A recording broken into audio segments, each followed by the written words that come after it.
Hola a todos. Hoy viajamos a Bélgica. No sé si conocéis el país. Allí, sobre todo en Amberes, son muy comunes unos dulces con la forma de una mano.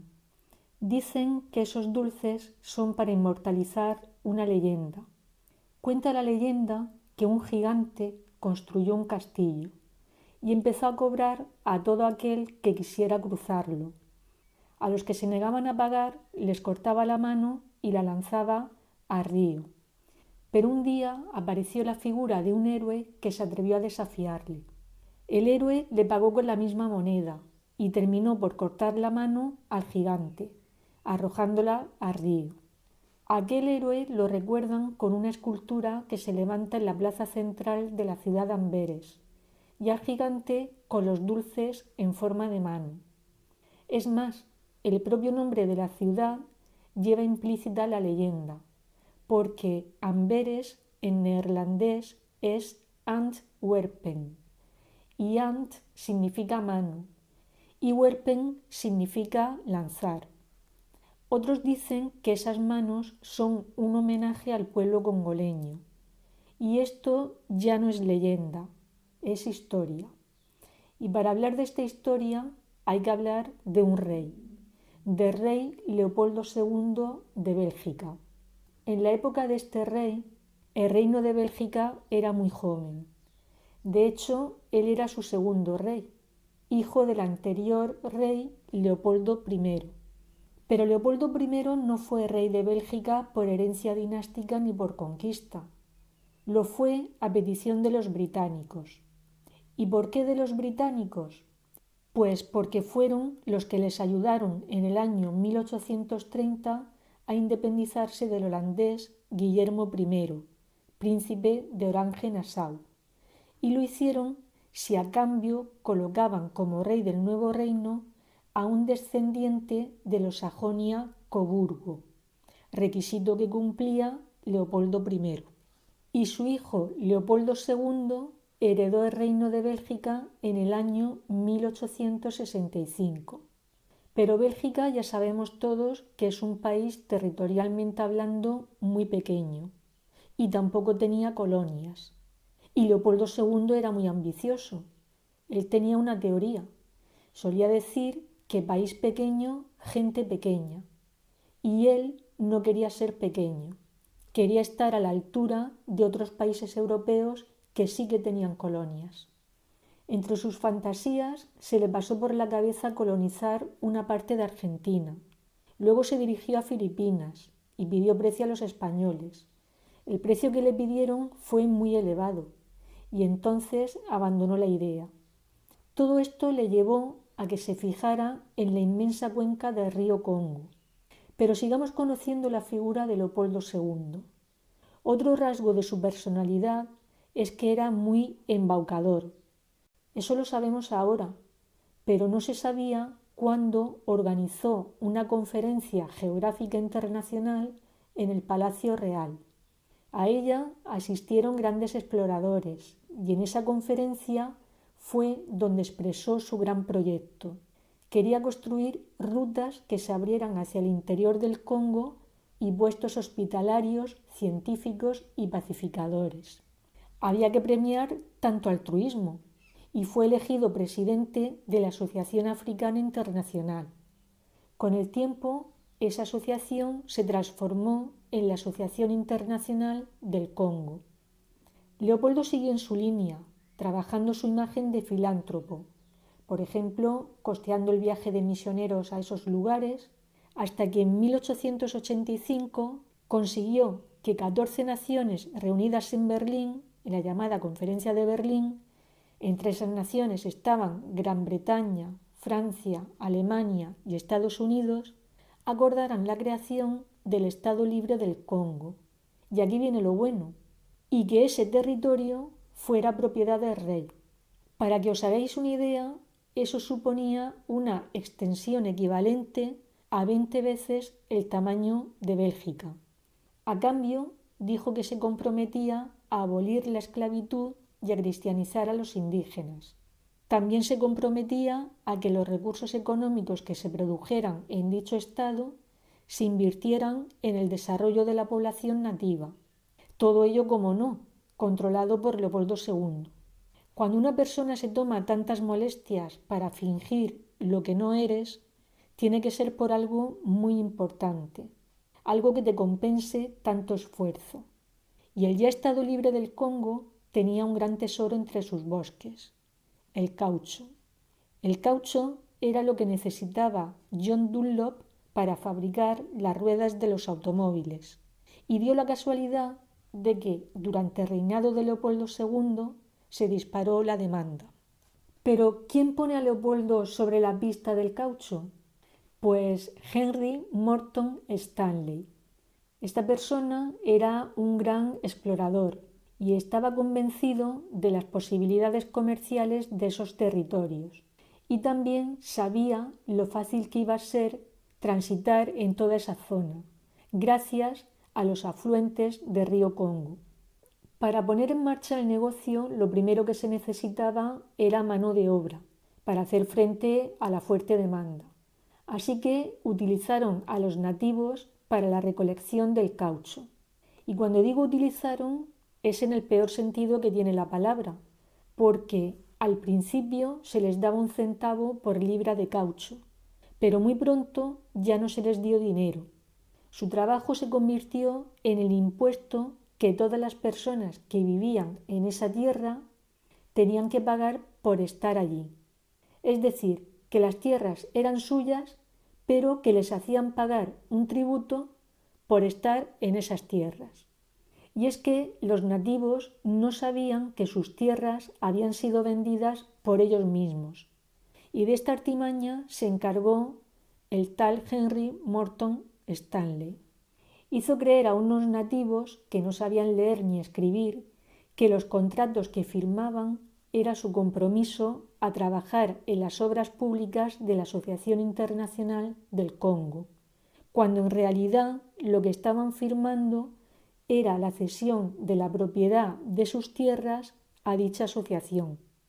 Además, Leopoldo II dictó un decreto por el que las tierras que no tenían dueño pasarían a ser propiedad del Estado. El Estado belga permitió a las compañías gestionar los territorios sin apenas interferencia judicial. Ya podéis imaginar las consecuencias: trabajos forzados, coacción violenta, por ejemplo, el secuestro de mujeres y familiares a quienes retenían hasta que se cumplía con la demanda. Llegó un momento en que la demanda de caucho fue fortísima, en 1890, y esto perjudicó notablemente a los congoleños. Era imposible recolectar la cantidad de caucho que se les exigía. Para presionarlos se creó un ejército compuesto por oficiales y suboficiales blancos y soldados reclutados de Zanzíbar, Nigeria o Liberia. Pero no penséis que eran voluntarios. Eran llevados a su destino encadenados y en condiciones infrahumanas. A esos soldados se les encargó de asesinar a aquellos congoleños que no fueran capaces de recolectar la cantidad de caucho establecida. Pero los soldados eran tan africanos como los congoleños y se corría el riesgo de que se les perdonara la vida. Para asegurarse de que eso no ocurriera, se estableció una ley. Por cada trabajador asesinado y, por tanto, por cada bala gastada, debían de justificarlo con una mano cortada. Y para incentivar a los soldados, si cortaban muchas manos, se les acortaría el tiempo de servicio. El horror y lo macabro seguía creciendo, y en ocasiones eran las mismas poblaciones indígenas quienes se encargaban de atacar a aldeas vecinas. De esa manera recolectaban lo que ellos no habían podido conseguir. Cabe preguntarse si no hubo capacidad de reacción por parte de los congoleños. Pues hay que decir que no, porque aquel era un territorio muy extenso en el que cada tribu vivía de forma aislada. Y por otra parte, no había gente que fuera capaz de crear un gobierno o administración. Fue un periodista británico, llamado Edmund de Nemours, quien desenmascaró al rey Leopoldo II. Y eso fue posible gracias a que recibió un informe de un misionero a quien le habían relatado lo que estaba sucediendo. La lucha de este periodista no fue nada fácil. Iba en contra de un rey y además la comunidad internacional seguía creyendo en su labor altruista. Tuvo que fundar su propio periódico para poder hacer sus publicaciones sobre el tema.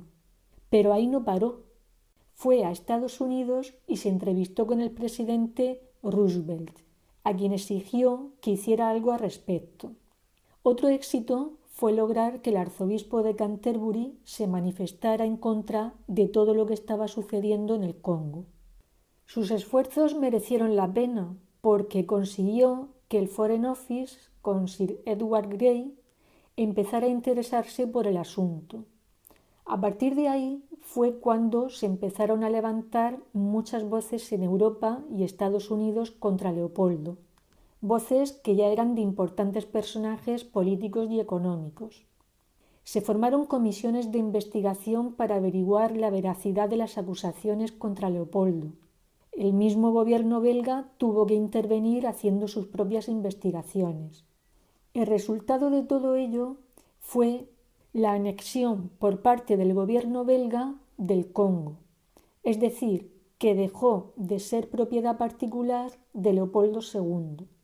Pero el rey también sacó tajada de todo esto, porque recibió una gratificación por parte del gobierno belga, a título de compensación por los gastos que el soberano había tenido. Por ese concepto recibió 50 millones de francos. Al parecer, Leopoldo se sentía ofendido por el trato que estaba recibiendo de sus súbditos y de los gobiernos europeos y estadounidense. Se estima que la crueldad de Leopoldo II originó la pérdida de entre 10 y 13 millones de personas.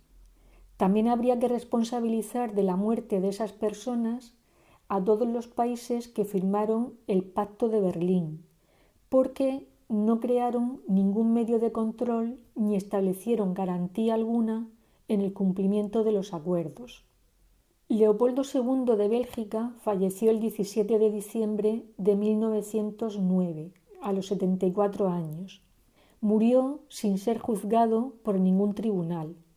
Se celebró un gran sepelio con toda pompa y honores, al que, por cierto, asistieron muchos mandatarios europeos.